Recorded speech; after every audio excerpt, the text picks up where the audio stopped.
बिस्मिल्लाहिर्रहमानिर्रहीम। अस्सलाम वालेकुम। आवाज़ आ रही है सर? जी सर, ठीक है। चलें ठीक है, मैं 5 मिनट बाद कंटिन्यू करूँगा। Okay sir.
बिस्मिल्लाहिर्रहमानिर्रहीम। अस्सलाम वालेकुम। हमारा जो टॉपिक था डायरेक्टर्स का, इसमें मैंने आपको बताया कि डायरेक्टर कितनी किस्म के होते हैं। उसके बाद इनको डायरेक्टर बनने के लिए एलिजिबिलिटी क्राइटेरिया फुलफ़िल करना होता है। उसके बाद नंबर ऑफ़ सेक्शंस में हमने पढ़ा कि डायरेक्टर जो होते हैं उनका इलेक्शन कैसे होगा। उसकी सेक्रेटेरियल प्रैक्टिसेस हमने परफॉर्म की और देयर आफ्टर हमने बहुत ज़्यादा प्रोविजंस पढ़ी कि डायरेक्टर्स का टर्म्स ऑफ ऑफिस क्या होगा, डायरेक्टर्स को अपॉइंट कैसे, डायरेक्टर को रिमूव कैसे किया जा सकता है और कौन कौन से वे से डायरेक्टर का ऑफिस जो है इप्सो फैक्टो लीव हो जाता है। देयर आफ्टर मैंने आपके साथ डील किया कि जो डायरेक्टर के साथ कॉन्ट्रैक्ट या अरेंजमेंट करने हैं उनका क्या तरीक़ेकार है, और जो डायरेक्टर के साथ इंटरेस्टेड पार्टीज़ होती हैं या ऐसी पार्टीज़ जिनका डायरेक्टर से रिलेशन बनता है जो कि फ़ाल होती हैं with in the definition of related party, तो उनको करने का तरीक़ेकार हमने देखा कि ऐसे कॉन्ट्रैक्ट या अरेंजमेंट अगर करने हैं तो लॉ ने इनके लिए क्या क्या रिक्वायरमेंट रखी हैं।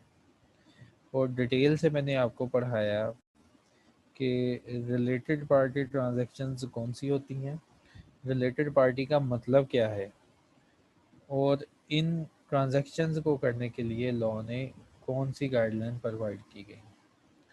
यहाँ तक जितना भी मैंने आपको पढ़ाया होपफुली आप लोगों को समझ आया होगा। तो ये हमारी फर्स्ट एजेंडा आइटम थी।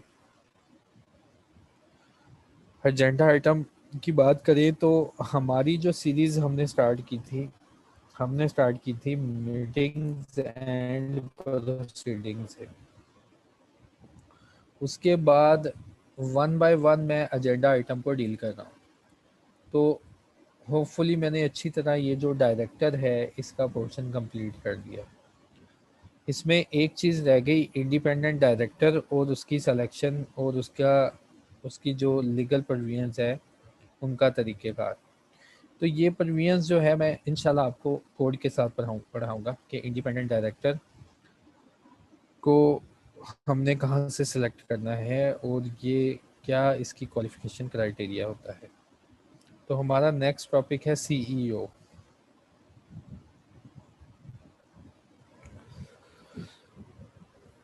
देखिए, मैंने आपको ये भी समझाया कि सुप्रीम पावर होते हैं शेयर होल्डर्स। शेयर होल्डर्स के पास सारी की सारी जो कंपनी है उसकी बात होती है। शेयर होल्डर्स अपनी बात इंटरेस्टेड करते हैं डायरेक्टर्स को, क्योंकि शेयर होल्डर्स ही इन डायरेक्टर्स को सिलेक्ट या अपॉइंट करते हैं। देयर आफ्टर ये जो डायरेक्टर्स होते हैं जिनका काम होता है कि जो चीज़ मेमोरेंडम में लिखी हुई है और जिस पर्पज़ के लिए कंपनी बनी है उस पर्पज़ को अचीव करने के लिए ये डायरेक्टर लोग डिसीजन मेकिंग करते हैं।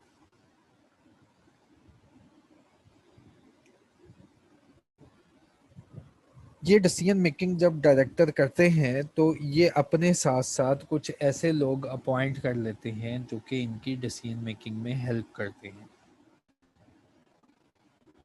और हमें पता है कि ऑफिसर्स की डेफिनेशन में अगर देखा जाए तो कंपनी एक्ट में ऑफिसर्स की डेफिनेशन में डायरेक्टर, सीईओ, सेक्रेटरी और सीएफओ आते हैं। तो आज हम पढ़ेंगे जो most highest rank of employ है, जो कंपनी का सबसे ऊंचे लेवल का एम्प्लॉय है, जिसको हम सीईओ के नाम से बोलते हैं। बाज़ जगह इसको आप मैनेजिंग जनरल मैनेजर या आप इसको चीफ एग्जीक्यूटिव ऑफिसर के नाम से भी आपने इसको जाना होगा। तो देखते हैं ये सीईओ कैसे अपॉइंट होता है और इसके फंक्शन क्या होते हैं। Appointment of first chief executive. Name of first chief executive shall be determined by the subscriber of the memorandum and his particular shall be submitted along with the documents of the incorporation of the company. तो first CEO किसी भी company का memorandum के through appoint होता है। जैसे हमने पीछे पढ़ा था कि फर्स्ट डायरेक्टर्स जो होते हैं उनकी अपॉइंटमेंट जो है वो मेमोरेंडम के थ्रू होती है। जब भी कंपनी बनती है अपने लीगल डॉक्यूमेंट में लिखती है कि ये लोग मेरे डायरेक्टर्स हैं। In the same way, in the like manner, director के बाद कंपनी बताती है कि जो हमने सोचा है, जो हमारा विजन है और जिसके लिए हम बनने जा रहे हैं, उनको परफॉर्म कौन करवाएगा, परफॉर्मेंस के लिए जिम्मेदार कौन है, वो लग यहाँ पे डॉक्यूमेंट पे लिखेंगे कि सीईओ हमारी कंपनी का कौन होगा। तो पहला सीईओ अपॉइंट करने के लिए रिक्वायरमेंट है कि ऐसा सीईओ, ऐसा पर्सन होगा जिसका नाम आप मेमोरेंडम ऑफ एसोसिएशन में लिखेंगे। पहला सीईओ अपना ऑफिस होल्ड करेगा अनलेस कि वो रिजाइन कर जाए। पहला सीईओ कंपनी के साथ रहेगा उसकी फर्स्ट एजीएम के तक। जैसे हमने डायरेक्टर की रिक्वायरमेंट पढ़ी थी ना कि पहले डायरेक्टर कंपनी के साथ रहते हैं अनलेस अदरवाइज रिजाइंस और विकेट ऑफिस, अपना ऑफिस विकेट कर जाएं या रिजाइन कर जाएं, लेकिन वो कंपनी के साथ वर्किंग में होते हैं up to the conclusion of first AGM. इसी तरह चीफ एग्जीक्यूटिव भी पहला जो होता है वो कंपनी के साथ होता है up to the conclusion of first AGM. or if shorter period if fixed by the subscriber at the time of his appointment, या उस पीरियड तक कंपनी के साथ रहता है जो period subscriber of the memorandum ने लिखा हुआ है कि फर्स्ट सीईओ पहले कितने माह साथ चलेगा, फिर देयर आफ्टर वो अपॉइंट करेंगे। अपॉइंटमेंट ऑफ सब्सिक्वेंट सीईओ, ये सेक्शन नंबर 187, 188 और 189 को समराइज किया गया है। Within 14 days from the date of election, जब इलेक्शन डायरेक्टर का हो जाता है और वो अपने ऑफिस में चले जाते हैं, अपना ऑफिस होल्ड कर लेते हैं, तो पहले इलेक्शन के बाद विद इन 14 डेज, 14 दिनों के अंदर जो सीईओ का ऑफिस है वो खाली हो जाएगा। जो सीईओ का ऑफिस है वो खाली हो जाएगा और उस एक्सपायरेशन पे सीईओ को हम दोबारा अपॉइंट करेंगे। पहला सीईओ जब ऑफिस ऑफ द इलेक्शन हो जाएगा, डायरेक्टर का इलेक्शन हो जाएगा, तो पहला सीईओ अपनी जगह छोड़ देगा। फिर हम जैसे डायरेक्टर एलिजिबल होते हैं फॉर री अपॉइंटमेंट, तो सीईओ भी एलिजिबल होता है फॉर री अपॉइंटमेंट। बोर्ड में appoint including any elected director, board के पास ये पावर है कि वो किसी भी पर्सन को सीईओ अपॉइंट कर सकते हैं, किसी भी पर्सन को सीईओ अपॉइंट कर सकते हैं। हाँ, अगर इलेक्टेड डायरेक्टर में कोई इस अहलियत का मालिक है कि कहता है कि मैं कंपनी का जो ऑब्जेक्टिव है उसको अचीव कर सकता हूँ, मेरे पास इतने स्किल्स हैं कि मैं सारी कंपनी को लीडरशिप प्रोवाइड कर सकता हूँ, इनको मोटिवेट कर सकता हूँ और जो हमारे रिक्वायर्ड ऑब्जेक्टिव्स हैं उनको मैं अचीव कर सकता हूँ, तो सारे डायरेक्टर्स इलेक्टेड डायरेक्टर में से किसी को सीईओ अपॉइंट कर सकते हैं। Such appointment not for a period of exceeding 3 years, और ये अपॉइंटमेंट 3 साल से ज़्यादा की नहीं होगी और 3 साल के आखिर पे ये सीईओ रिटायर हो जाएगा। और रिटायरिंग सीईओ जो होता है वो एलिजिबल फॉर री अपॉइंटमेंट होगा। ठीक है, तो पहला सीईओ हमने मेमोरेंडम ऑफ एसोसिएशन के थ्रू अपॉइंट किया। उसके बाद जब इलेक्शन कंप्लीट हो जाएगा फर्स्ट एजीएम पे, तो 14 दिनों के अंदर ये सीईओ का ऑफिस फेलिंग वैकेट हो जाएगा। उसके बाद डायरेक्टर्स जो आएंगे वो नया सीईओ उसका इंतखाब करेंगे। नया सीईओ, जो पुराना सीईओ था उसको भी रखा जा सकता है। अगर इलेक्टेड डायरेक्टर्स चाहे तो आपस में किसी एक बंदे को भी सीईओ नॉमिनेट कर सकते हैं और जो भी अपॉइंटमेंट होगी वो 3 साल से ज्यादा की नहीं होगी। Chief executive appointed against a casual vacancy, अगर कोई कैजुअल वैकेंसी हो जाती है तो आप उसकी जगह, बोर्ड ऑफ डायरेक्टर उसकी जगह कैजुअल वैकेंसी फिल करेंगे, और जो वो वैकेंसी फिल होगी उन्होंने कहा वो सीईओ का ऑफिस जो है होल्ड करेगी up to the conclusion of next election और अपॉइंटमेंट ऑफ सीईओ।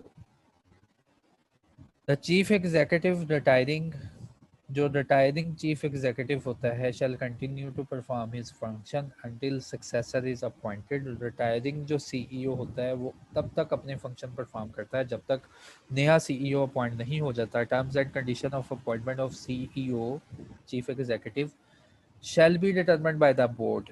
सीईओ ने कौन कौन से फंक्शन परफॉर्म करने हैं और इसकी क्या क्या रिस्पॉन्सिबिलिटीज होंगी, ये इसका तयन करेंगे बोर्ड या कंपनी।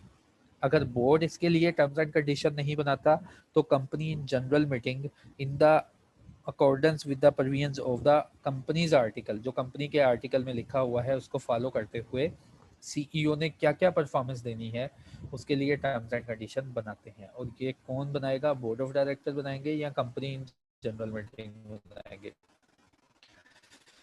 सीईओ अगर वो कंपनी का डायरेक्टर नहीं है तो ऐसा सोचा समझा जाएगा कि वो कंपनी का डायरेक्टर ही है, और उसके ऊपर वो सारे सेक्शन अप्लाई हो जाएंगे और सारी रिस्पॉन्सिबिलिटीज अप्लाई हो जाएंगी और सारे राइट्स उसके ऊपर अप्लाई हो जाएंगे जो एक डायरेक्टर के होते हैं। ठीक है, एक डायरेक्टर का इलेक्शन हुआ, सारे डायरेक्टर इकट्ठे हो गए हमारे पास। अब कंपनी की परफॉर्मेंस को रन किसने करना है, डिसीजन मेकिंग जो बोर्ड ऑफ डायरेक्टर है उसको इम्प्लीमेंट किसने करवाना है, तो सीईओ। सीईओ अगर कोई डायरेक्टर नहीं बनता, कोई बंदा बाहर से अपॉइंट कर लेते हैं, तो सीईओ के लिए लॉ ने कहा कि इसको ऐसे ही हम सोचेंगे जैसे कि वो डायरेक्टर ऑफ द कंपनी है।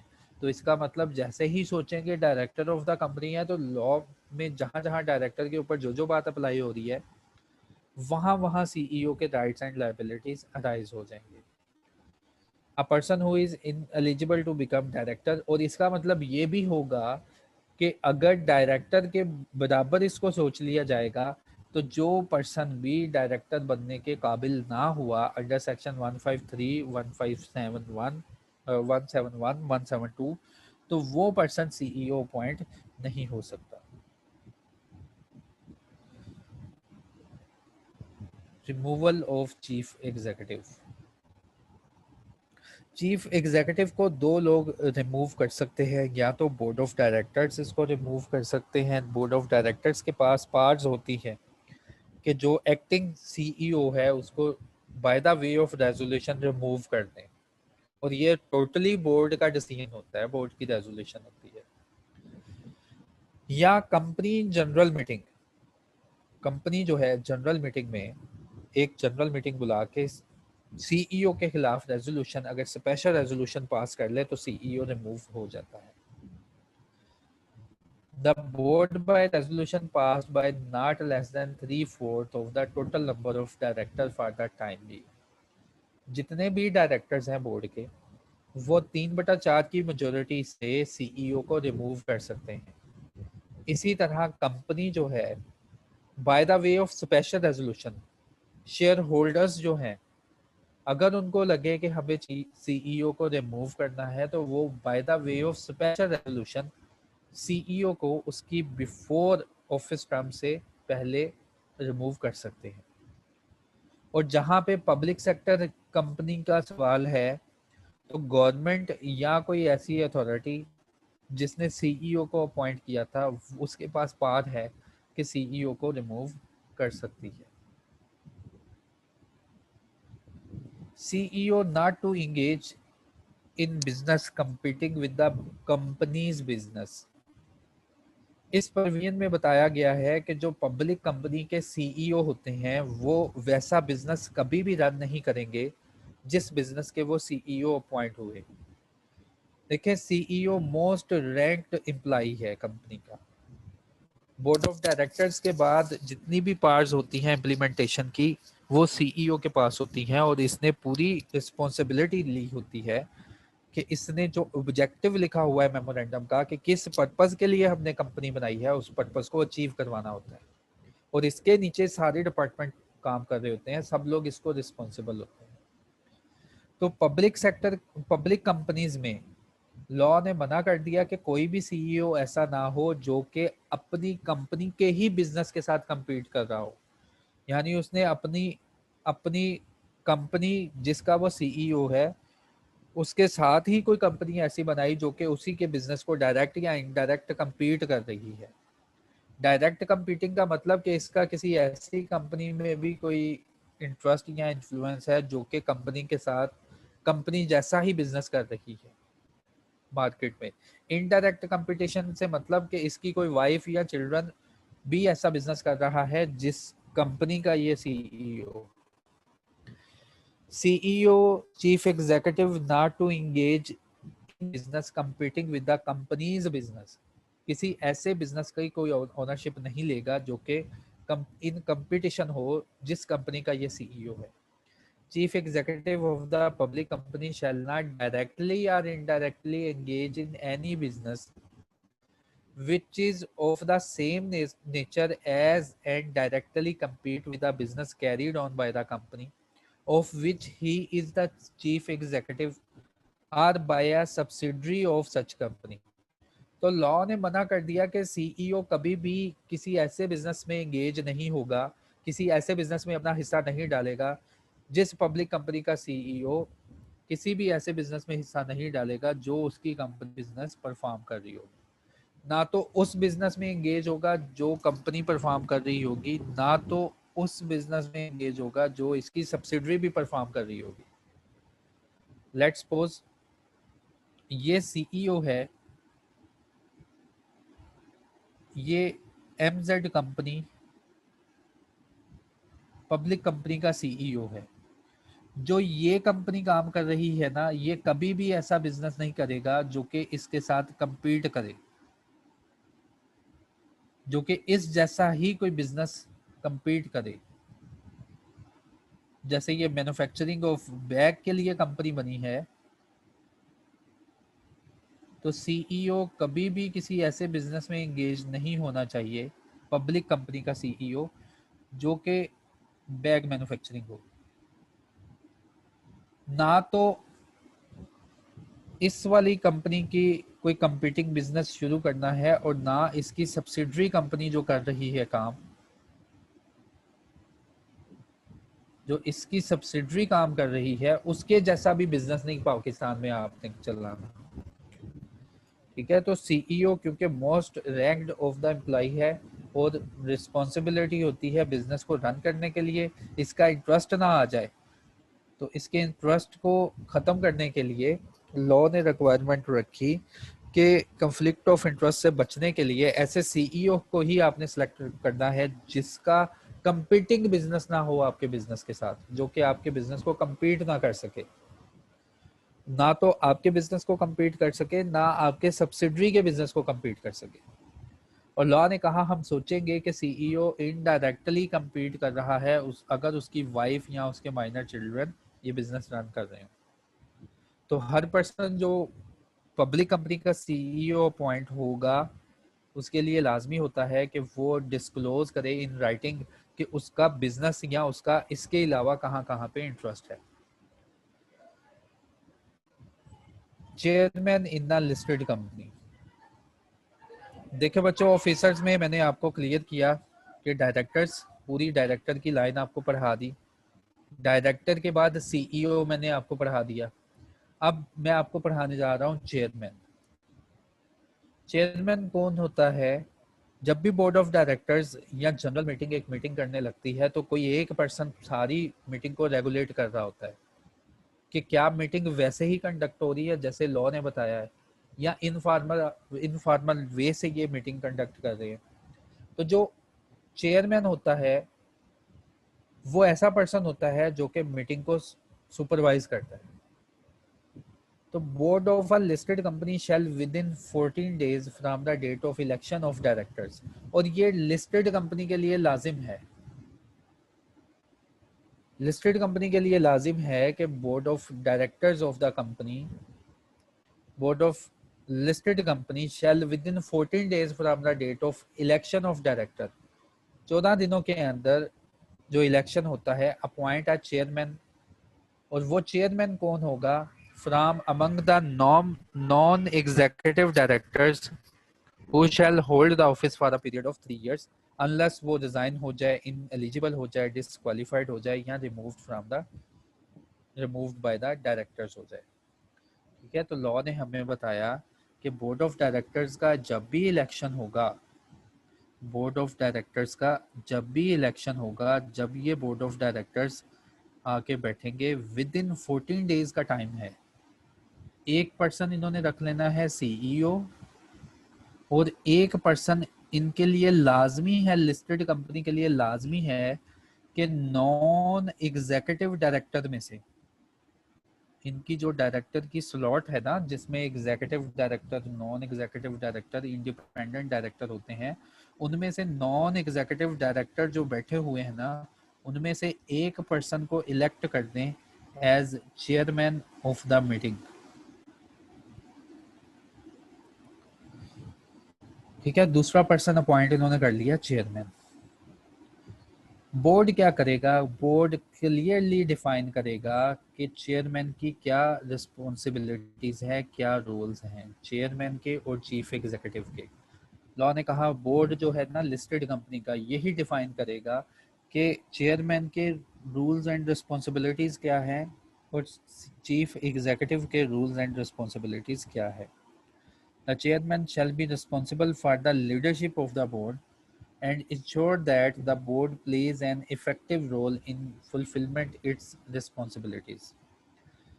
Every financial statement, इसके बाद जो भी फाइनेंशियल स्टेटमेंट सर्कुलेटेड होती हैं अंडर सेक्शन 223, जो कि हमारी नेक्स्ट एजेंडा आइटम होगी, जो कि फाइनेंशियल स्टेटमेंट हम नोटिस ऑफ मीटिंग के साथ भेजते हैं, वो सारी फाइनेंशियल स्टेटमेंट लॉ ने बताया contain a review report by the chairman on overall performance of the board and effectiveness of the role played by the board in achieving the company objective। तो chairman जो appoint करेंगे वो within 14 days from the date of election appoint कर लेंगे। Chairman की rules and responsibilities board of director तयन करेंगे। जो चेयरमैन होता है वो ये देखेगा कि बोर्ड अपनी प्रॉपर लीडरशिप में कंपनी को रन कर रहे हैं।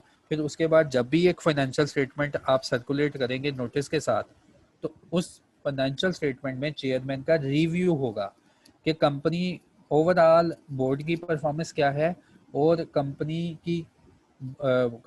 की ऑब्जेक्टिव अचीव करने के लिए बोर्ड की परफॉर्मेंस ने कितना इफेक्टिवली किरदार अदा किया है। तो बच्चों ये थे डायरेक्टर, सीईओ और चेयरमैन। अब मैंने स्टार्ट करना है the listed company code of corporate governance. यहाँ तक किसी का क्वेश्चन है तो आप मुझसे पूछें। इसके बाद मैं कोड ऑफ कॉर्पोरेट गवर्नेंस, अब इतना मैंने आपको पढ़ा लिया है कि मुझे तसल्ली है कि मैं कोड ऑफ कॉर्पोरेट गवर्नेंस को छेड़ूंगा तो किसी का कोई क्वेश्चन नहीं होगा। यहाँ तक किसी का कोई क्वेश्चन है? आवाज़ कट रही है। आवाज़ क्लियर है कि कट रही है?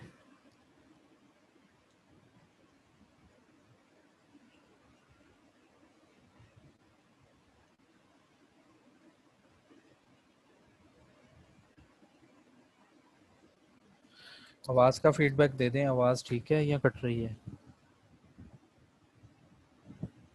इट्स क्लियर, पहले कट गई थी, क्लियर है। ठीक है, चलें ठीक है, आवाज़ क्लियर है।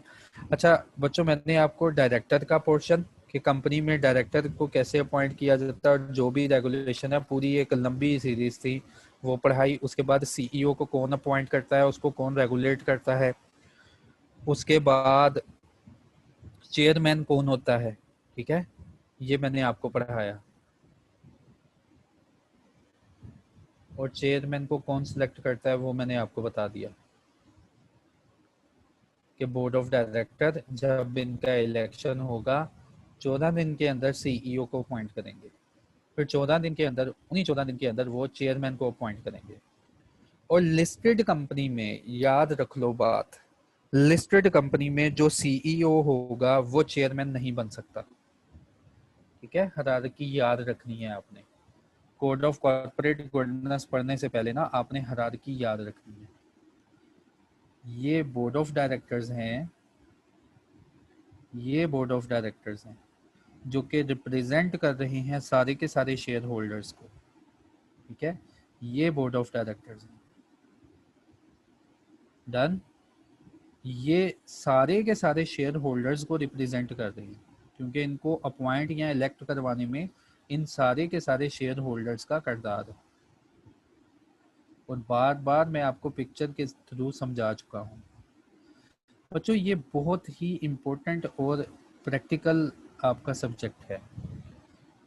इसको मैं पिक्चराइज इसलिए करता हूँ ताकि आपको फील हो कि आपकी रियल लाइफ में ये सारी बातें परफॉर्म हो रही हैं कहीं ना कहीं। ठीक है, तो इसको बिल्कुल ऐसे अज्यूम नहीं करना कि ये इसकी इम्प्लीमेंटेशन है ही नहीं कहीं। सारी कंपनीज पे ये अप्लाई हो रहा है। जब इंशाल्लाह आप लोग क्वालिफाई हो जाओगे तो आप फील करोगे कि ये सारी बातें आपने पढ़ी हैं और ये वाकई ही सेक्रेटरियल प्रैक्टिसेस ऐसी है जैसी हमें सिखाई गई है। तो देखें, बोर्ड ऑफ डायरेक्टर ऊपर है जो कि रिप्रेजेंट कर रहे हैं सारी कंपनी के शेयर होल्डर्स को। इनके पास वो सारी पार्ट्स हैं उस ऑब्जेक्टिव को अचीव करने के लिए जिसके लिए कंपनी बनी है। विद इन 14 डेज ये जो बोर्ड ऑफ डायरेक्टर्स है ना, ये एक पर्सन अपॉइंट करेंगे जिसको कहते हैं सीईओ, जो कि रिस्पॉन्सिबल होगा उन्हीं ऑब्जेक्टिव्स को अचीव करने के लिए। फिर बोर्ड ऑफ डायरेक्टर्स के पास सारी पावर है, इन्हें सारी समझ है कि हमने ऑब्जेक्टिव को कैसे अचीव करना है। ये गाइडलाइन प्रोवाइड करेंगे सीईओ को कि चलो जाओ ये कंपनी से सारी परफॉर्मेंस जो है करवाओ। सीईओ के नीचे general manager marketing, director finance, वो सारे सब लोग सीईओ को रिपोर्टिंग होते हैं। इसके बाद जब भी कोई मीटिंग होनी है तो उस मीटिंग को लॉफुली परफॉर्म किया जाए और उसकी किसी की सुपरविजन में परफॉर्म किया जाए तो लॉ की रिक्वायरमेंट है। लिस्टेड कंपनीज क्या करेंगी, अपने जो नॉन एग्जीक्यूटिव डायरेक्टर होंगी उनमें से एक पर्सन अपॉइंट कर देंगी as an chairman of the meeting. तो ये निकल के आ गया चेयरमैन।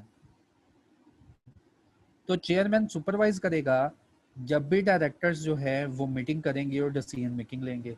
वो सुपरवाइज करेगा कि ये अपनी डिसीजन मेकिंग को इफेक्टिवली जो है इम्प्लीमेंट करवा रहे हैं और जो डिसीजन ले रहे हैं कंपनी के बेनिफिट के लिए ले रहे हैं। ठीक है, तो ये चेयरमैन निकल के आ गया। अब हमने कोड ऑफ कॉर्पोरेट गवर्नेंस भी पढ़ना है। देखिए, अब मेरा ये क्वेश्चन है कि इतनी स्ट्रिक्ट रिक्वायरमेंट होने के बाद कंपनीज एक्ट में डायरेक्टर के ऊपर जो जो रिक्वायरमेंट है, कहीं हमने पढ़ा परवीन में कि अगर डायरेक्टर ने कंट्रावेंशन की तो इसको सजा हो जाएगी, इसको फाइन हो जाएगा, इसको जुर्माना हो जाएगा, इसको कैद हो जाएगी। इतनी सख्त रेगुलेशन पढ़ने के बाद फिर एक कोड का दोबारा आ जाना, फिर एक नई रेगुलेशन का दोबारा आ जाना कि यार बोर्ड ऑफ डायरेक्टर को कंट्रोल करो, इनकी डिसीजन मेकिंग को इफेक्टिव बनाओ। तो यहाँ से इंपॉर्टेंस पता चलती है कि एससीसीपी कैसे इन बोर्ड ऑफ डायरेक्टर्स की परफॉर्मेंस को रेगुलेट करना चाह रहा है। क्योंकि बोर्ड ऑफ डायरेक्टर्स के पास लोगों का ट्रस्ट और लोगों का पैसा है। ये कहीं किसी ऐसे वे से डिसीजन मेकिंग तो नहीं कर रहे जो कि किसी एक स्टेक होल्डर को नुकसान पहुंचा रही है। तो लिस्टेड कंपनी जो कि पूरी कंट्री को बाज़ दफ़ा रिप्रेजेंट कर रही होती है, तो लिस्टेड कंपनीज के ऊपर एससीसीपी ने एक और कोड इंप्लीमेंट किया है और उस कोड का नाम है the code of corporate governance. के बोर्ड ऑफ गवर्नेंस, तुमने कंपनीज एक्ट में जो जो बातें हैं उनको भी फॉलो करना है। बोर्ड ऑफ डायरेक्टर्स, तुमने जितनी भी बातें अभी तुम्हें पढ़ाई गई हैं, डायरेक्टर्स की सेक्शन पढ़ाई गई हैं, उनको तो तुमने फॉलो करना ही करना है। तुम्हारे ऊपर एक और चीज इंप्लीमेंट करने जा रहे हैं जिसको कहते हैं दी कोड ऑफ कॉर्पोरेट गवर्नेंस 2019।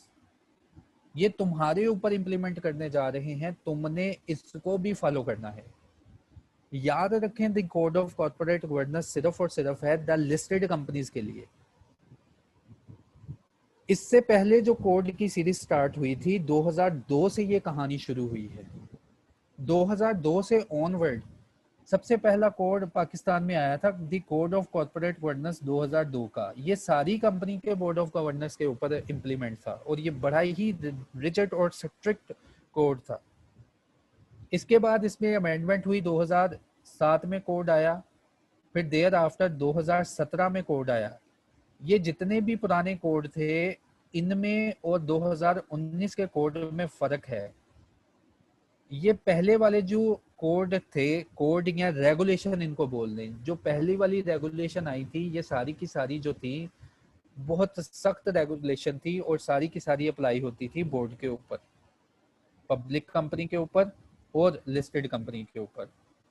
लेकिन the code of corporate governance की ये ब्यूटी है, ये खासियत है कि ये सिर्फ और सिर्फ अब अप्लाई होता है द लिस्टेड कंपनीज के ऊपर और ये रिजिड नहीं है। इसकी चंद बातें ऐसी हैं जो कि लाजमी कंपनी के बोर्ड ने माननी है और चंद बातें ऐसी हैं जहां पे एक्सप्लेनेशन दे के जान छूट सकती है।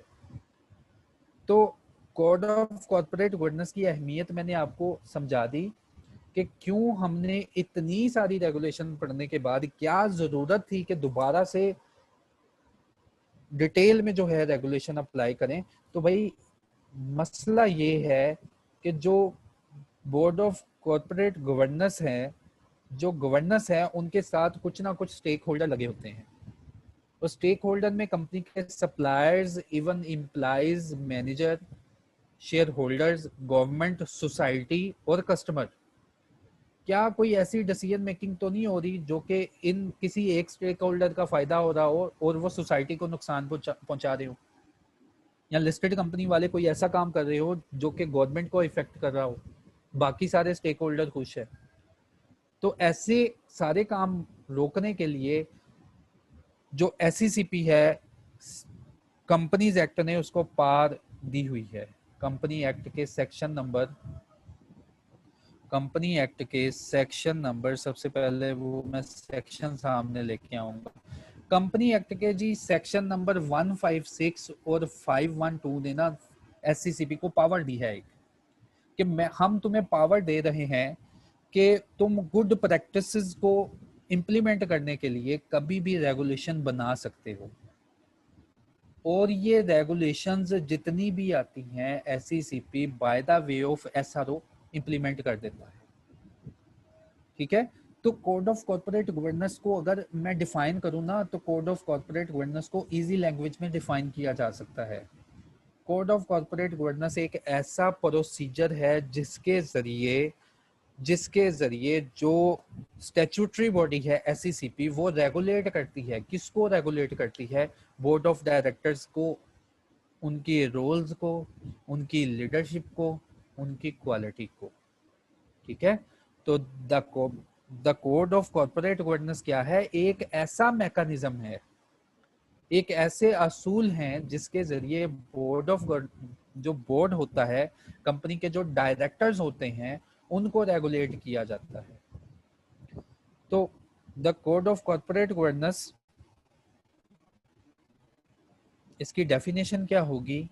ये एक ऐसा मैकेनिज्म है, ये एक ऐसा प्रोसीजर है, ऐसा प्रोसेस है जो कि इम्प्लीमेंट होता है कॉर्पोरेटेड बॉडीज के ऊपर, और इस प्रोसेस के थ्रू इनको कंट्रोल किया जाता है और इनको कहा जाता है कि आप इसी इन्वायरमेंट में फिर इस कंट्रोल में रहते हुए ऑपरेट करेंगे। तो जितना भी हमारा कोड ऑफ कॉर्पोरेट गवर्नेंस है जो कि डायरेक्टर के ऊपर इम्प्लीमेंट हो रहा है ना, वो 5 चीज़ों के ऊपर फोकस करता है।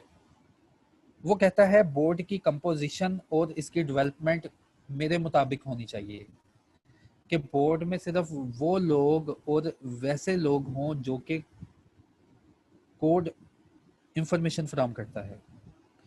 फिर दूसरा, इनकी रेम्यूनरेशन कितनी है वो भी हमें गाइडलाइन कोड से मिलेगी। अकाउंटेबिलिटी का मतलब जो पर्सन डिसीजन मेकिंग लेगा वो पर्सन उस डिसीजन मेकिंग के लिए रिस्पॉन्सिबल होगा। फिर चौथा है इनका ऑडिट हो, और पांचवा है कि इनके रिलेशंस जो हैं शेयर होल्डर्स के साथ उनको कंट्रोल किया जाए। ठीक है, तो ये है बच्चों the code of corporate governance. और याद रखना है ये listed company the code of corporate governance है, पहले ये अप्लाई होता था हर उस ऑर्गेनाइजेशन पे जिस पे SCCP कह देता था, लेकिन अब जो आई है कोड की रेगुलेशन 2019 में, उन्होंने स्पेशली इसका नाम रख दिया the code of corporate governance, the listed body code of corporate governance, कि ये सिर्फ ऐसी बॉडीज के ऊपर अप्लाई इम्प्लीमेंट होता है जो कि सिर्फ और सिर्फ लिस्टेड है।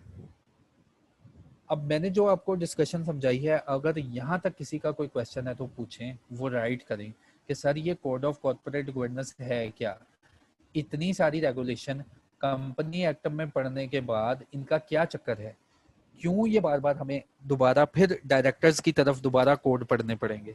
तो मैंने आपको बताया कि जैसे कि लिस्टेड कंपनी का इम्पैक्ट होता है पब्लिक पे ज्यादा, तो उसके डायरेक्टर्स को रेगुलेट करने के लिए और उनकी परफॉर्मेंस को रेगुलेट करने के लिए SCCP रेगुलेशन इशू करता है। उन रेगुलेशन को बोला जाता है the code of corporate governance. वो रेगुलेशन 5 एरियाज पे फोकस करती हैं। बोर्ड का कंपोजिशन क्या होगा, यानी कि इसमें बैठने वाले लोग कौन से होंगे, इनकी तनख्वाहें क्या होगी, हर पर्सन अपनी डिसीजन मेकिंग के लिए रिस्पॉन्सिबल होगा, इनका ऑडिट होगा, और इनका रिलेशन क्या है शेयर होल्डर्स के साथ, ये तयन करेगा। ठीक है, तो ये थी theory behind the code of corporate governance, जो कि आपके पेपर में नहीं आएगी, लेकिन इसको बताना जरूरी है कि आपको पता चले कि जो आप लोग पढ़ने जा रहे हो उसकी अहमियत क्या है और क्यों हम पढ़ने जा रहे हैं। ठीक है, तो ये प्रिंसिपल है कोड ऑफ कॉर्पोरेट गवर्नेंस के कि किन प्रिंसिपल पे code of corporate governance regulate करता है। लीडरशिप, अकाउंटेबिलिटी, ट्रांसपेरेंसी और growth and wealth distribution. Code of corporate governance कहता है लीडरशिप लिस्टेड कंपनीज की अच्छी होनी चाहिए, हर पर्सन जो है, जो भी बोर्ड में होगा, अकाउंटेबल होगा, अपने डिसीजन मेकिंग के ऊपर अकाउंटेबल होगा, जो भी डिसीजन मेकिंग लेंगे और जैसे ये डिसीजन लेंगे वो सारी की सारी फेयरनेस होगी, वो सारे के सारा ओपन प्रोसेस होगा, कोई हिडन प्रोसेस नहीं होगा कि डिसीजन क्यों लिया, ऐसा नहीं कह सकते हाँ हमारी मर्जी थी हमने डिसीजन ले लिया।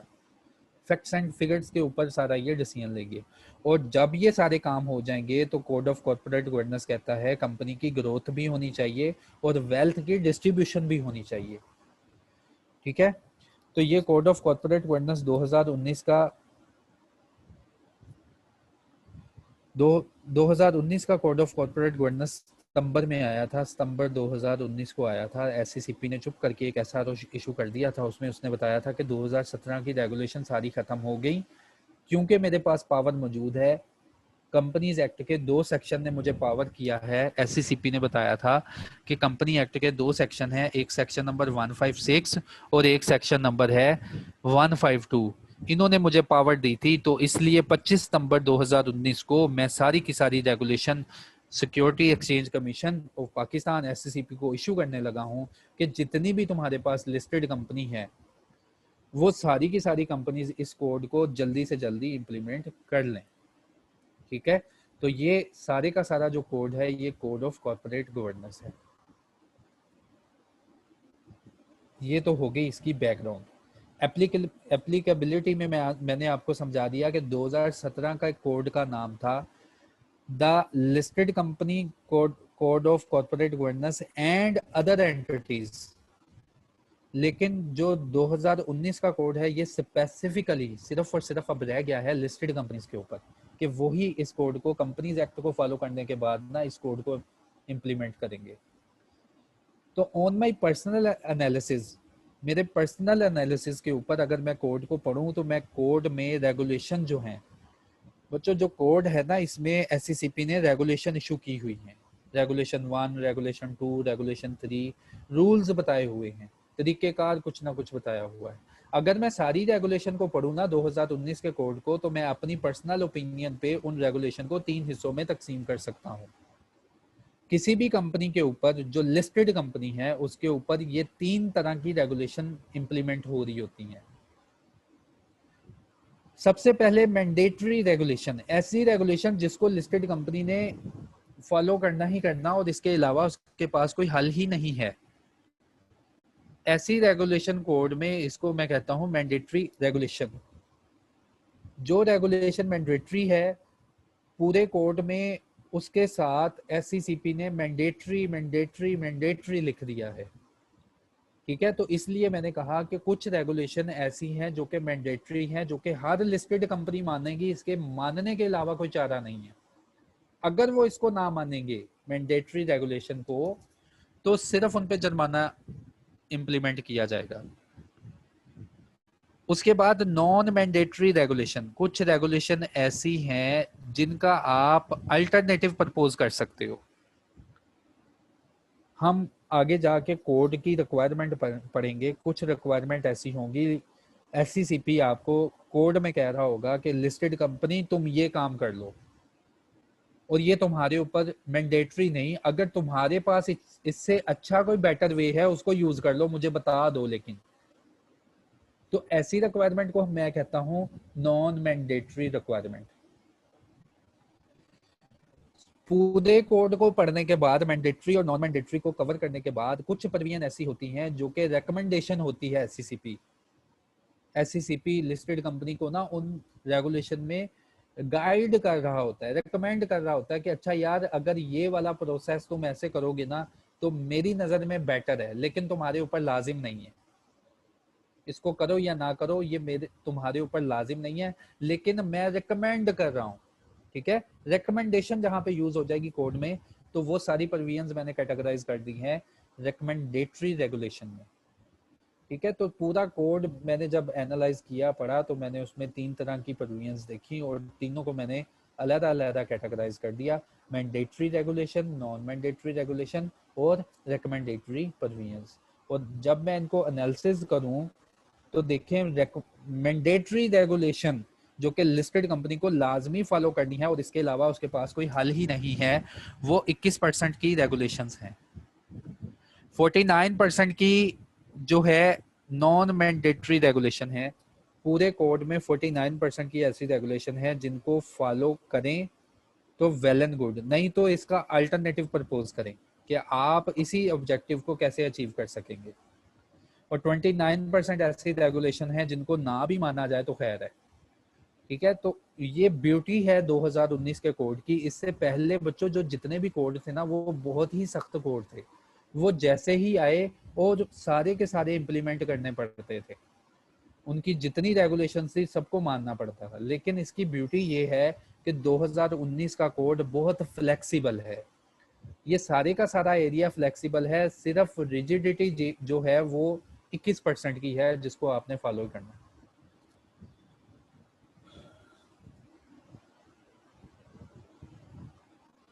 नंबर ऑफ डायरेक्टरशिप आपको पता होगा कि जो भी डायरेक्टर होंगे, ये हमने सेक्शन भी पढ़ा है, section number 155 of the companies act.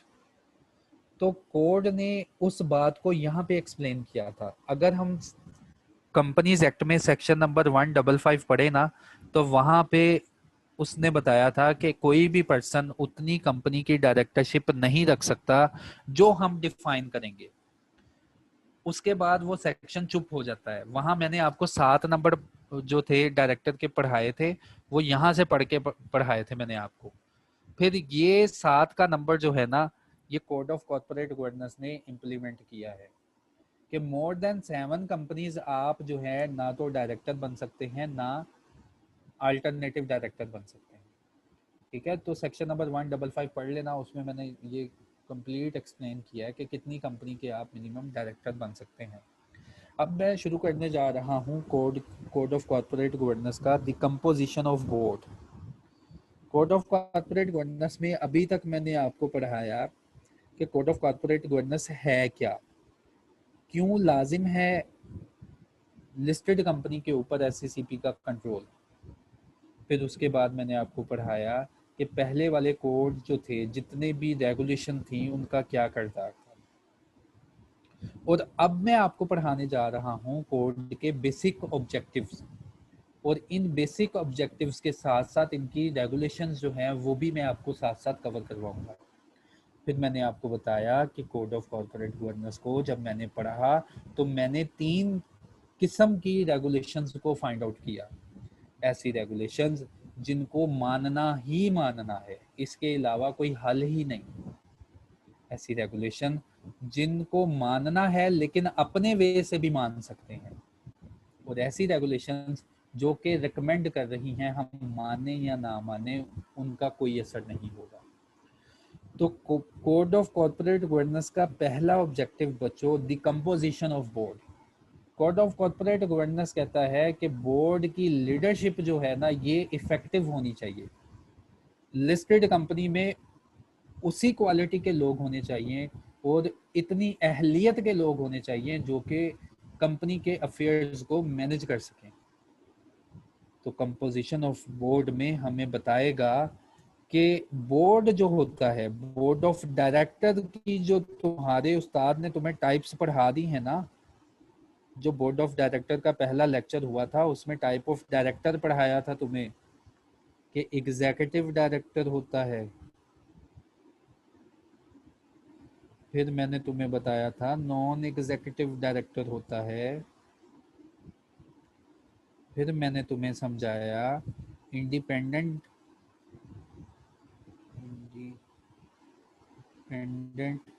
Director भी कोई चीज़ का नाम है, फिर मैंने तुम्हें बताया कि सीईओ भी कोई चीज़ है, फिर अभी मैंने तुम्हें बताया कि चेयरमैन भी कोई बंदा है।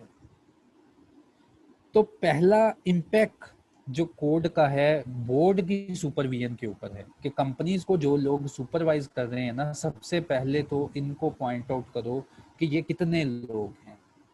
अब कंपोजिशन ऑफ बोर्ड का मतलब कि कोड हमें गाइडलाइन प्रोवाइड करने जा रहा है कि किसी भी कंपनी के पास एग्जीक्यूटिव डायरेक्टर कितने होंगे, किसी भी कंपनी के पास नॉन एग्जीक्यूटिव डायरेक्टर कितने होंगे, किसी भी लिस्टेड कंपनी के पास इंडिपेंडेंट डायरेक्टर कितने होंगे, उसका सीईओ कौन होगा, उसका चेयरमैन कौन होगा।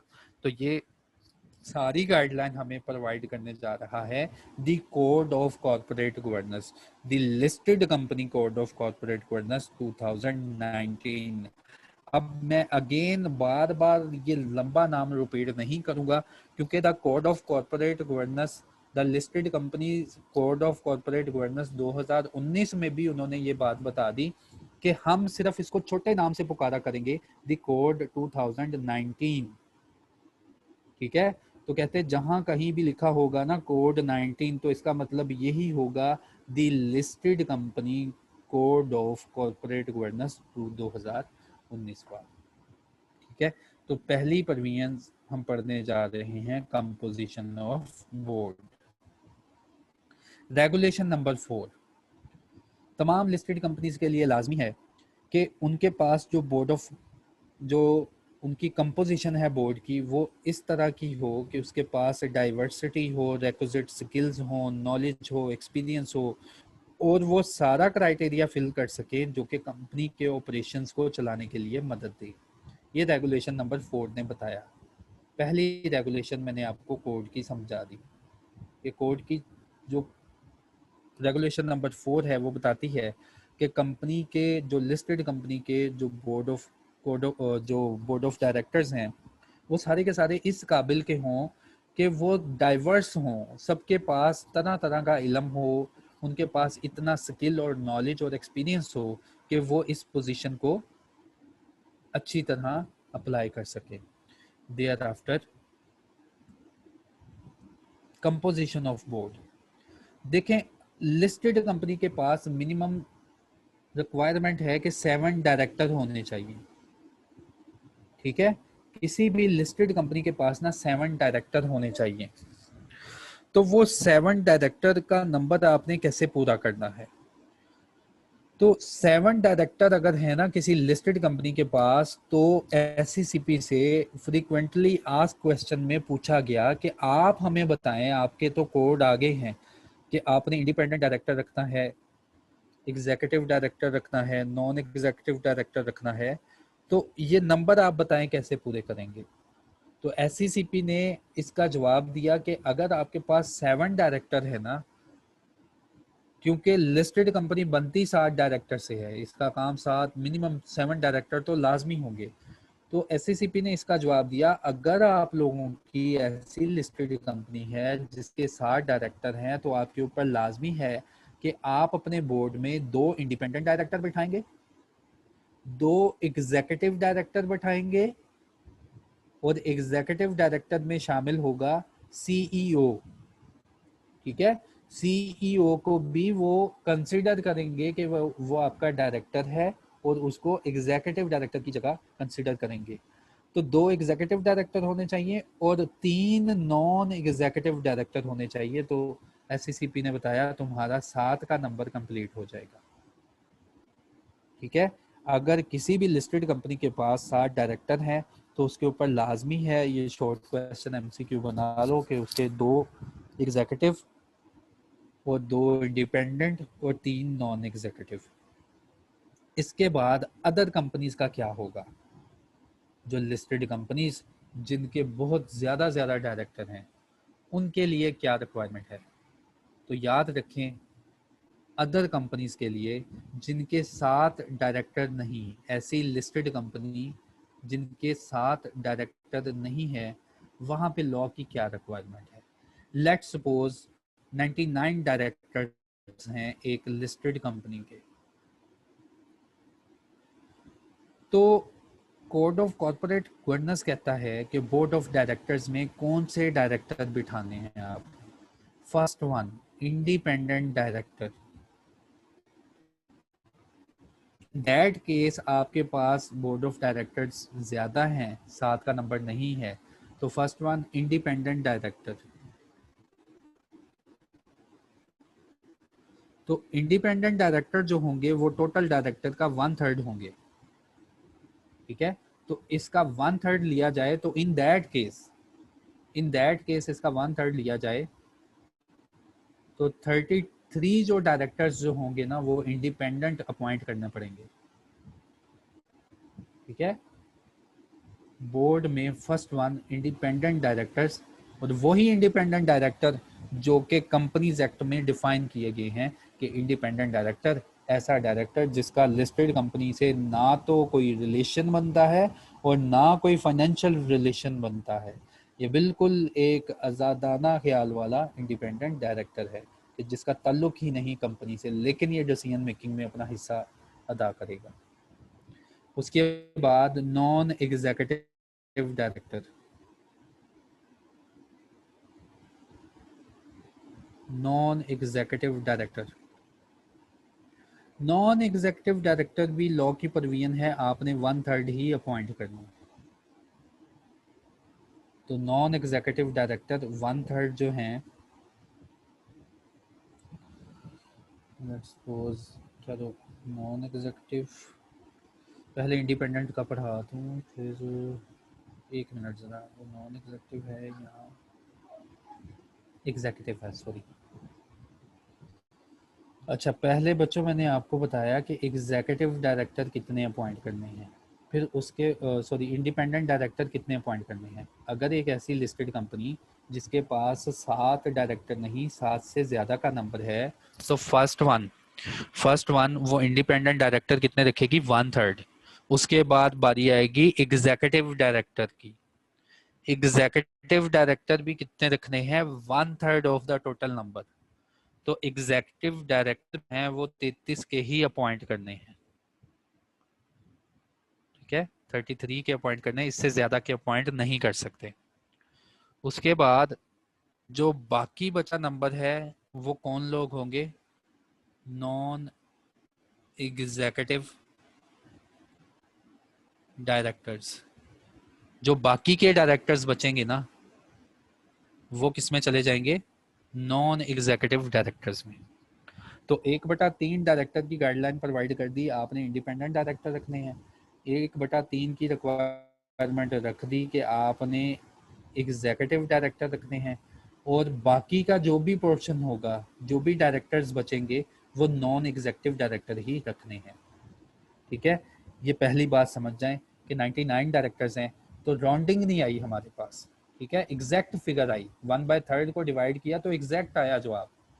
इन दैट केस अगर राउंडिंग आ जाए, इन दैट केस यहीं पे एक सिनेरियो बना लेते हैं, डायरेक्टर हैं हमारे पास, बोर्ड ऑफ डायरेक्टर की जो वैकेंसी है, डायरेक्टर है जो कि एक लिस्टेड कंपनी को रन कर,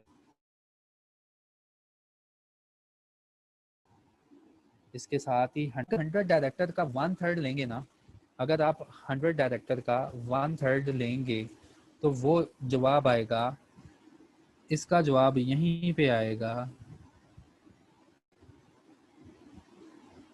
33.33।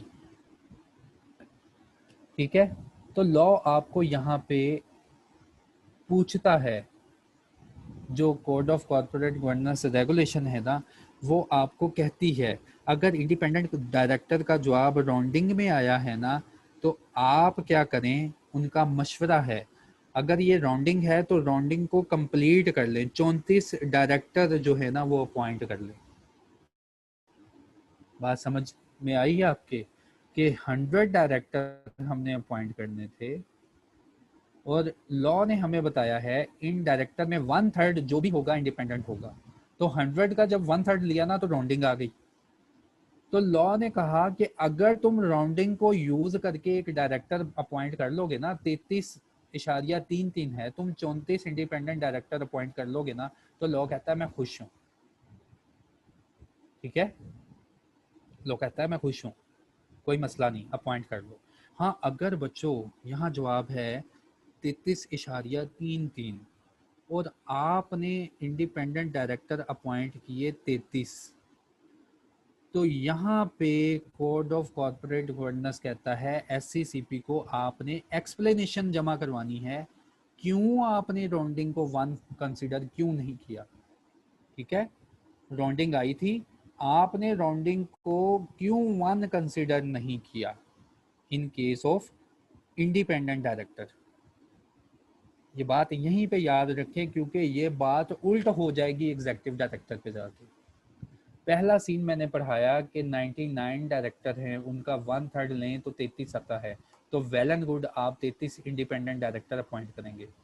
हाँ, अगर आपके पास 100 का है या कोई इवन नंबर आ जाता है, उसको अगर आप 1/3 से डिवाइड करते हैं ना, तो कंप्लीट जवाब नहीं आएगा, राउंडिंग में जवाब आएगा। तो यहाँ पे रिक्वायरमेंट है कोड की कि आपने राउंडिंग को ना 1 कंसिडर कर लेना in case of independent director. हाँ, आपके ऊपर है, अगर आप उसको 1 कंसिडर नहीं ना करते, आप कहते 33.33 ही जवाब है ना, 33 रखो इंडिपेंडेंट डायरेक्टर, उसके साथ एक्सप्लेनेशन लिख के एससीसीपी को जमा कर दो, एससीसीपी को एक्सप्लेन कर दो क्यों हमने इंडिपेंडेंट डायरेक्टर राउंडिंग में यूज नहीं किया। ठीक है, एक्सप्लेन करना पड़ेगा। अब दूसरी साइड पे आ जाओ, एग्जीक्यूटिव डायरेक्टर। लॉ की रिक्वायरमेंट है कि जितने भी एग्जीक्यूटिव डायरेक्टर होंगे वो 1/3 ऑफ द टोटल डायरेक्टर्स होंगे। ठीक है, तो 1/3 ऑफ द टोटल डायरेक्टर्स, अगर आपके 99 डायरेक्टर्स हैं ना एक्टिंग डायरेक्टर्स, तो उसका 1/3 लिया जाए 99 का, 33 जो आप आता है, तो वेल एंड गुड, अपॉइंट करें। हाँ, इन दैट केस इस कंपनी के पास 100 ही डायरेक्टर्स हैं, तो 100 का अगर बच्चों 1/3 लिया जाए ना, तो 100 का 1/3, यहाँ पे भी वही सिचुएशन 33.33 है। तो यहाँ पे लॉ हमें क्या कहता है, कहता है राउंडिंग में जवाब आया ना एग्जीक्यूटिव डायरेक्टर का, तो अगर तुमने 33 डायरेक्टर अपॉइंट किए तो मैं खुश हूँ। एग्जीक्यूटिव डायरेक्टर अगर तुमने 33 अपॉइंट किए तो वो खुश है।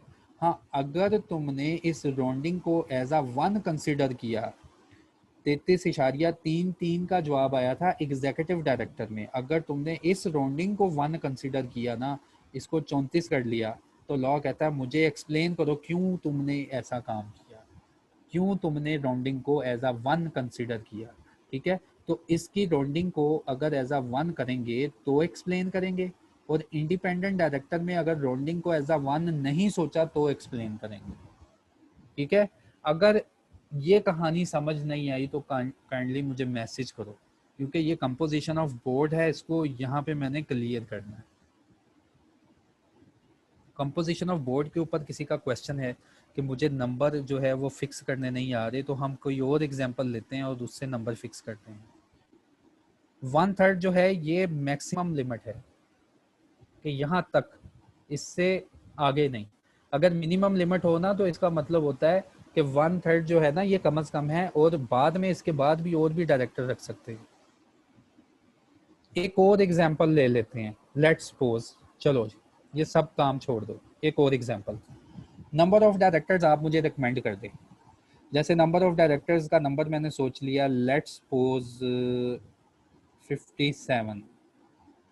ओके, 57 डायरेक्टर्स हैं लिस्टेड कंपनी के, जिन्होंने लिस्टेड कंपनी को ऑपरेट करना है। अब ये लिस्टेड कंपनी है ना, तो बच्चों इसके ऊपर कोड ऑफ कॉर्पोरेट गवर्नेंस 2019 का अप्लाई हो गया। अब वो कोड ऑफ कॉर्पोरेट गवर्नेंस हमें क्या कहता है, ये 57 का नंबर पूरा करो। ये 57 का नंबर कैसे पूरा करेंगे? सबसे पहले वो कहता है तुम देखो तुम्हारे पास इंडिपेंडेंट डायरेक्टर है, वो 1/3 होने चाहिए। अब 57 का अगर आप 1/3 लेंगे ना, तो वो मैं भी ज़रा कैलकुलेट कर लूँ मोबाइल पे, 57 का 1/3 आ रहा है, नहीं ये राउंडिंग में नहीं आ रहा, इसको कर लेते हैं, सॉरी 58 कर लेते हैं, 58 कर लेते हैं ताकि जवाब जो है ना राउंडिंग में आए, फिर लॉ की प्रोविजन अच्छी तरह समझ आएगी आपको। 58 डायरेक्टर हैं हमारे पास, 58 राउंडिंग में आ रहा है, हाँ सही है, ये राउंडिंग में आ रहा है। अच्छा 58 डायरेक्टर हैं लिस्टेड कंपनी के, ये हमने रखने हैं। तो सबसे पहले इंडिपेंडेंट डायरेक्टर, इंडिपेंडेंट डायरेक्टर 1/3 इसका लोगे तो जवाब आ गया जी 19.33 डायरेक्टर्स। अब लो कहता है तुम्हारे पास दो कंडीशन अराइज होगी यहाँ पे,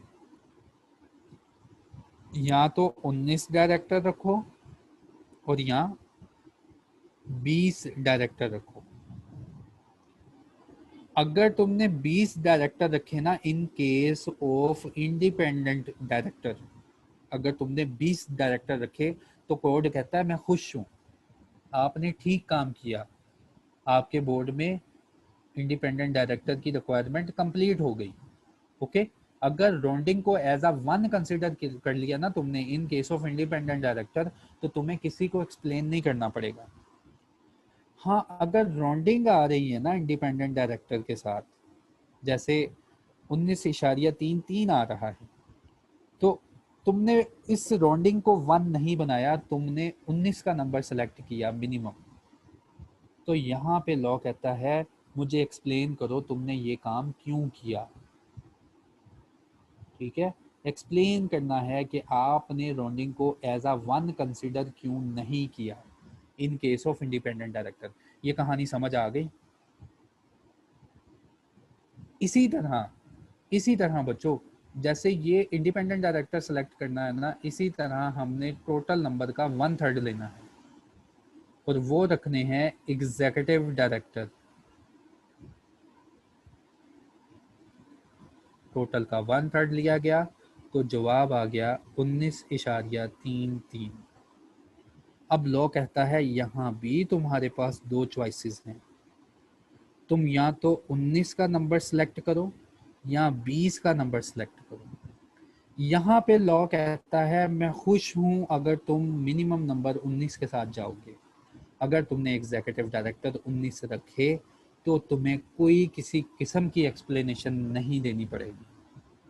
हाँ, अगर in that case executive directors तुमने राउंडिंग को एज अ 1 कंसीडर किया, 19 रखने थे, तुमने राउंडिंग को सोचा चलो राउंडिंग में इस साइड पे यूज कर लो, राउंडिंग को इधर यूज किया ना, 20 रखे, तो इन दैट केस लॉ कहता है इस 20 के ऊपर तुम्हें मुझे एक्सप्लेनेशन जमा करवानी पड़ेगी कि क्यों तुमने राउंडिंग को एज अ 1 यहाँ पे कंसीडर किया।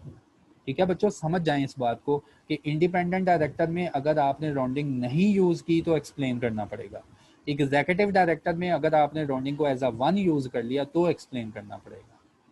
ठीक है, तो इसके अलावा जो बाकी बचेगा वो नॉन एग्जीक्यूटिव डायरेक्टर होंगे। और याद रखना है एग्जीक्यूटिव डायरेक्टर में सीईओ शामिल है, एग्जीक्यूटिव डायरेक्टर में कंपनी का सीईओ शामिल है। यहाँ तक अगर समझ आ गई और यहाँ तक किसी के क्वेश्चन हैं वो मुझसे पूछें, कल इंशाल्लाह कोड को ना दोबारा से मैं शुरू कर लूँगा। अगर देखें राउंडिंग जितनी भी है, राउंडिंग जितनी भी, अगर इकरा का क्वेश्चन है अगर सर 19.55 आ जाए, 55 आ जाए, 19.9 आ जाए, 19 पॉइंट के साथ कुछ भी आ जाए, राउंडिंग जब भी आ गई ना तो लॉ की रिक्वायरमेंट है इंडिपेंडेंट डायरेक्टर में आप उसको 1 कंसीडर कर लें और नॉन एग्जेक्टिव में ना राउंडिंग को छोड़ दें। लेकिन अगर आपने ये उल्ट काम किया, इंडिपेंडेंट डायरेक्टर में आपने राउंडिंग को एज अ 1 नहीं कंसिडर किया, आपने राउंडिंग यूज कर ली जो आपके एग्जीक्यूटिव डायरेक्टर है, तो इन दैट केस आपको एक्सप्लेनेशन एससीसीपी को जमा करवानी पड़ेगी कि हमने इस बात को नहीं फॉलो किया। एसोसिएटेड कंपनी और एसोसिएटेड अंडरटेकिंग, जो सुलेमान, ये एक ही नाम है यार, एसोसिएटेड कंपनीज या एसोसिएटेड अंडरटेकिंग्स, ये लॉ में एक ही डेफिनेशन है दोनों की।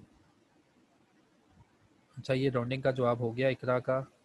उसके बाद sir what will be the benefit for the director to change the rounding in executive. देखो नॉन एग्जीक्यूटिव के तो नंबर इनके अलावा जो बचेंगे ना वो रखेंगे।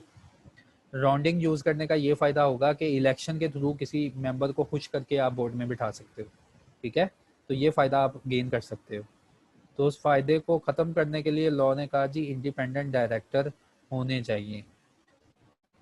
तो ये अभी मैंने पिक्चर क्लियर की है यार कि इंडिपेंडेंट डायरेक्टर कितने रखने हैं और एग्जीक्यूटिव डायरेक्टर कितने रखने हैं। अभी मैंने पूरा बोर्ड नहीं बनाया आपके सामने, कल के लेक्चर में इंशाल्लाह हम पूरा बोर्ड बनाएंगे, कंपोजिशन बनाएंगे लिस्टेड कंपनी की, कि हाँ लिस्टेड कंपनी में इतने लोग इंडिपेंडेंट के बिठाओ, इतने लोग नॉन एग्जीक्यूटिव बिठाओ, इतने जो है एग्जीक्यूटिव बिठाओ, इतने जो है फीमेल बिठाओ, ठीक है। और फिर उसके बाद मैं आपको बताऊंगा कि किस किस काबिलियत के ये लोग होने चाहिए, ठीक है। तो ये कोड आपके लिए बहुत अच्छी गाइडलाइन प्रोवाइड करने जा रहा है आपको। CEO of public sector company he will be elected. देखो सीईओ जो पब्लिक सेक्टर कंपनीज का है ना, तो 186 ने बताया उसको गवर्नमेंट इलेक्ट करेगी, इलेक्ट या रिमूव जो है ना उसको गवर्नमेंट करेगी। Sir what will be the benefit of director to change the rounding. ये राउंडिंग मैंने बता दिया कि बेनिफिट क्या ले सकते हैं ये, कि कंफ्लिक्ट ऑफ इंटरेस्ट जो है ये अराइज हो सकता है एक, और ये मैंने 2 एग्जांपल से समझा दिया कि डायरेक्टर को कैसे रखना है, ठीक है, ये भी समझा दिया। इसके अलावा सर आपका कोई क्वेश्चन है ना वो अराइज करें। कोड ऑफ कॉर्पोरेट गवर्नेंस बिल्कुल हमारे कोर्स में है। कोड ऑफ कॉर्पोरेट गवर्नेंस 2019 आज ही अपनी वेबसाइट खोलो तो उसमें लिखा है, आपने सारे का सारा कंपनी एक्ट तो पढ़ना ही है, उसके साथ कोड ऑफ कॉर्पोरेट गवर्नेंस भी आपने पढ़ना है।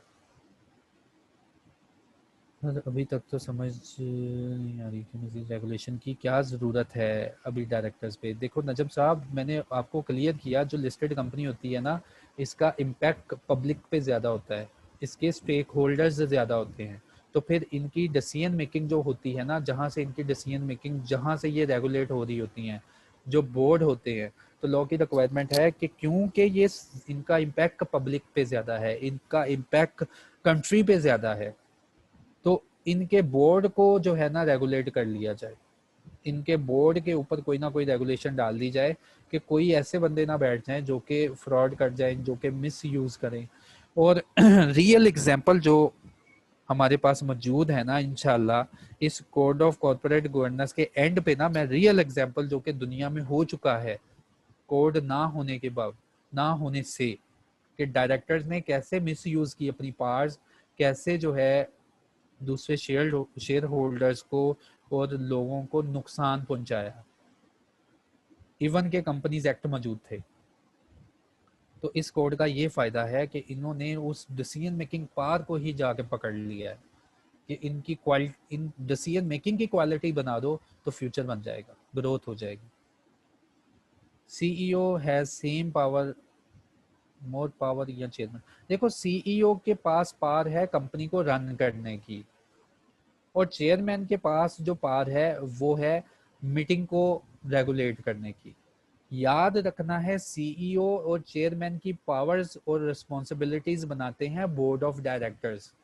बोर्ड ऑफ डायरेक्टर्स चाहें तो इन दोनों बंदों को रिमूव कर सकते हैं, और बोर्ड ऑफ डायरेक्टर्स को अपॉइंट करते हैं शेयर होल्डर। तो सबसे ज्यादा पावर होती है लोगों के पास, लोग चाहे तो किसी को सर पे बिठा लें, लोग चाहे तो उसको गिरा दें। सबसे ज्यादा मेचोरिटी पार होती है लोगों के पास, लोग अपने नुमाइंदे फिक्स करते हैं, डायरेक्टर्स जो हैं वो डिसीजन मेकिंग करते हैं, उस डिसीजन मेकिंग को कंपनी पे इम्प्लीमेंट करता है सीईओ, और चेयरमैन जो है ये जो मीटिंग्स हो रही होती हैं इनको रेगुलेट कर रहा होता है कि ये बाय लॉ ही हो रही है। ठीक है, तो अदर कंपनीज में लिस्टेड कंपनी के अलावा, पब्लिक कंपनी के अलावा सीईओ और चेयरमैन बाज दफा सेम बंदा ही होता है, लेकिन यहाँ पे हमने पढ़ना है कि लिस्टेड कंपनी में सीईओ और चेयरमैन एक पर्सन नहीं हो सकता कभी भी। Sir regarding accountability, decision making director will responsible personal loss और फेलर ऑफ एनी प्रोजेक्ट। देखिए अकाउंटेबिलिटी का मतलब होता है कि अगर आपने कोई डिसीजन लिया तो आप उसके कंसिक्वेंसेस के जिम्मेदार हैं। ठीक है, कंपनीज अगर कोई ऐसा काम करती है जिसमें कोई फ्रॉडुलेंट एक्टिविटी है तो उसके पीछे देखा जाएगा कि इस डिसीजन मेकिंग में कौन कौन डायरेक्टर इन्वॉल्व था। ठीक है, तो ये कोड कंप्लीट करने के बाद मैंने आपसे रिक्वेस्ट की कि रियल लाइफ की एग्जांपल जब शेयर करूंगा ना तो आपको बेटर अंडरस्टैंडिंग आ जाएगी कि यार इस कोड की अहमियत क्या है और कौन कौन से डायरेक्टर ने क्या डिसीजन मेकिंग की थी जिसकी वजह से पब्लिक को इतना नुकसान हुआ और जिसकी वजह से शेयर होल्डर्स का इतना नुकसान हुआ। 1/3 मैक्सिमम लिमिट है, ये भी हो गया। कोड ऑफ कॉर्पोरेट गवर्नेंस के जो असूल हैं ये एससीसीपी, हाँ जी, कोड ऑफ कॉर्पोरेट गवर्नेंस के जितने भी असूल हैं अभी मैंने सेक्शन नंबर दिखाए थे कि सेक्शन नंबर कंपनीज एक्ट जो कि पार्लियामेंट से पास हुआ था उसमें लिखा हुआ है कि अब बार बार हमारे पास ना आना कंपनीज को रेगुलेट करने के लिए, हमने एक बार एक्ट बना दिया और एक कंपनी जो कि पाकिस्तान में मौजूद है जो स्टैट्यूटरी कंपनी है उसका काम ही यही है कि दूसरी कंपनीज को रेगुलेट करे, तो इसको हम पावर देते हैं, इसको पावर देते हैं कि वो कंपनी एक्ट के सेक्शन नंबर 156 और 152 को कभी भी यूज करके जो बोर्ड ऑफ कॉर्पोरेट गवर्नेंस है इसको रेगुलेट कर सकती है। तो कोड एससीसीपी इशू करता है। केस अदर कंपनी चेयरमैन कौन कौन हो सकता, अदर कंपनी में चेयरमैन कोई भी हो सकता है, लेकिन नजब भाई उन्होंने कह दिया लिस्टेड में सिर्फ और सिर्फ नॉन एग्जीक्यूटिव डायरेक्टर से ही तुम चेयरमैन बनाओगे। अदर कंपनी का उन्होंने कहा जी चेयरमैन आपकी मर्जी है, जो मर्जी अपॉइंट करो। सर चेयरमैन सिर्फ नॉन एग्जीक्यूटिव, हाँ जी, लिस्टेड कंपनी में चेयरमैन नॉन एग्जीक्यूटिव ही बन सकता है।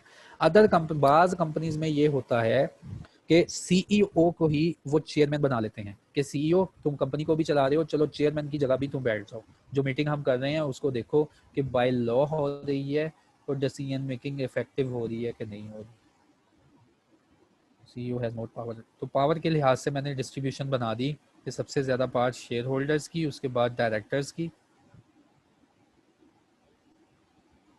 सर ये सेक्शन 156 एंड 152 हैं लेकिन स्लाइड में 512 लिखा है।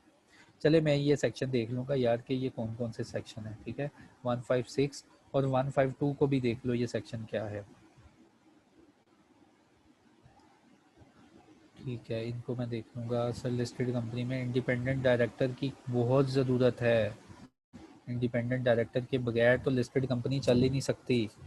ऐसे डायरेक्टर लिस्टेड कंपनी में लाजमी होने चाहिए जिनका कोई ताल्लुक नहीं कंपनी से और जो डिसीजन मेकिंग हो रही है उसमें अपना हिस्सा डालें और लिखें कि यहाँ पे हम डिसएग्री करते हैं, बोर्ड ऑफ डायरेक्टर्स अपने इंटरेस्ट के लिए फैसला करने जा रहे हैं। ठीक है, लिस्टेड कंपनी में इसीलिए तुम बोर्ड ऑफ डायरेक्टर्स में आए हो ना कि तुम्हारा पैसा ज़्यादा है, तो इंडिपेंडेंट की ज़रूरत वहाँ पे लाजमी है। सेक्शन 192, सेक्शन 192 क्या था? अच्छा, इसके अलावा मैं देख लूँ कि कोर्ट से रिलेटेड कोई क्वेश्चन तो नहीं, फिर मैं सेक्शन नंबर 192 पे चला जाऊँ। सर क्या चेयरमैन और सीईओ दोनों सीट एक पर्सन के पास हो सकती हैं? जी फरहान इकबाल साहब, एक पर्सन के पास हो सकती हैं लेकिन लिस्टेड कंपनी में एक पर्सन के पास नहीं हो सकती, क्योंकि लिस्टेड कंपनी की रिक्वायरमेंट है कि सीईओ की कुछ और क्वालिफिकेशन होती है, और चेयरमैन जो होता है वो नॉन एग्जीक्यूटिव डायरेक्टर से ही रखना पड़ता है, और ये one and the same person नहीं होंगे। कोड में लिखा गया कि ऐसा कोई पर्सन जो कि नॉन एग्जीक्यूटिव भी है और वो सीईओ भी है और उसकी सारी क्वालिफिकेशन मीट हो रही है दोनों पे, तो सेम पर्सन आप अपॉइंट नहीं कर सकते, दो लोग होंगे इस पोजीशन पे। अदर कंपनीज में आप जिस मर्जी को अपॉइंट कर सकते हैं सीईओ, और वो हो सकता है। सर सीईओ को शेयर होल्डर डायरेक्ट अपॉइंट, देखिए सुप्रीम पावर है शेयर होल्डर्स के पास। अगर शेयर होल्डर्स को अपॉइंट वो नहीं करना चाहते, वो उसको रिमूव कर सकते हैं। तो सीईओ वो अपनी मर्जी का भी लेके आ सकते हैं रेजोल्यूशन पास करवा के। I am no in class please note, ठीक है, न्यू जो है ना ये आते रहते हैं, न्यू इन क्लास, तो भाई आप ग्रुप ज्वाइन कर दें। एग्जीक्यूटिव डायरेक्टर, ये ना एग्जीक्यूटिव डायरेक्टर, यार मैंने डायरेक्टर की टाइप्स एक्सप्लेन की हैं डिटेल में जाके। जब डायरेक्टर की सीरीज स्टार्ट हो रही है ना, तो वो लेक्चर काइंडली सुन लो, उसके ऊपर डायरेक्टर, एग्जीक्यूटिव डायरेक्टर क्या है, होल टाइम डायरेक्टर क्या है, उसके बाद नॉन एग्जीक्यूटिव डायरेक्टर, ये सारे डायरेक्टर यार मैंने वहाँ पे एक्सप्लेन किए।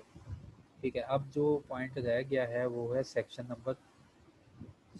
नंबर किसका था,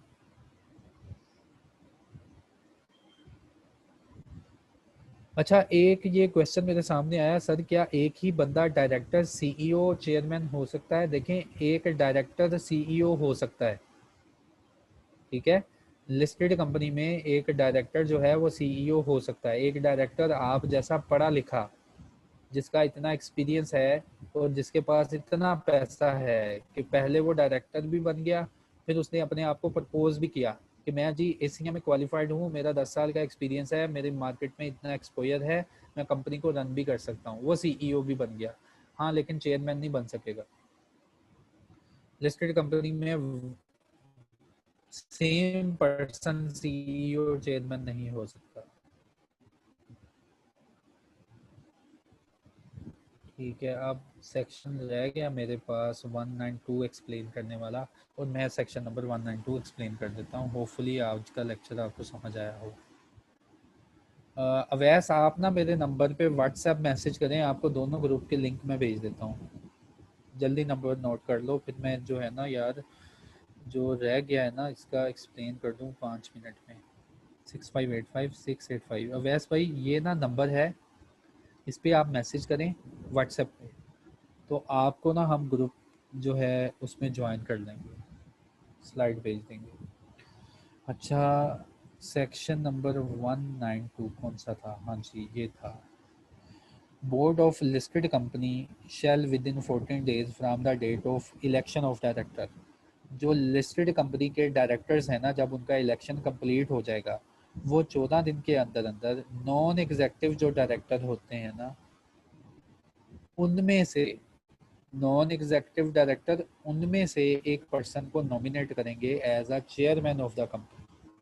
उसको नॉमिनेट करके अपॉइंट करवा लेंगे, और 3 साल के लिए वो चेयरमैन की सीट पे बैठेगा, अनलेस वो रिज़ाइन कर जाए, इन एलिजिबल हो जाए, डिसक्वालीफाइड हो जाए, या रिमूव्ड बाय डायरेक्टर, या उसको डायरेक्टर उसकी जगह से रिमूव कर दें। ठीक है, तो ये है सेक्शन नंबर 192। उसके बाद बताया कि बोर्ड ऑफ डायरेक्टर जो है ना, ये क्लियरली इसको लिख के देंगे कि हर मीटिंग में तुम्हारा क्या रोल और फंक्शन है। ठीक है, तो फिर उन्होंने कब बताया कि चेयरमैन जो होता है ना, ये जिम्मेदार होता है कि बोर्ड की जो मीटिंग हो रही है उसको लीडरशिप प्रोवाइड कर रहा होता है, और ये देखता है कि बोर्ड अपना इफेक्टिव रोल परफॉर्म कर रहा है या नहीं। फिर लिस्टेड कंपनी में जब भी फाइनेंशियल स्टेटमेंट सर्कुलेट होगी ना, तो चेयरमैन एक पेज के ऊपर लिखेगा कि ओवरऑल जो बोर्ड की परफॉर्मेंस है वो क्या है, और बोर्ड की परफॉर्मेंस ने कितने इफेक्टिव रोल परफॉर्म किए हैं कंपनी का ऑब्जेक्टिव अचीव करने के लिए। ठीक है, ये था सेक्शन नंबर 192। होपफुली आपको इसकी समझ आ गई होगी।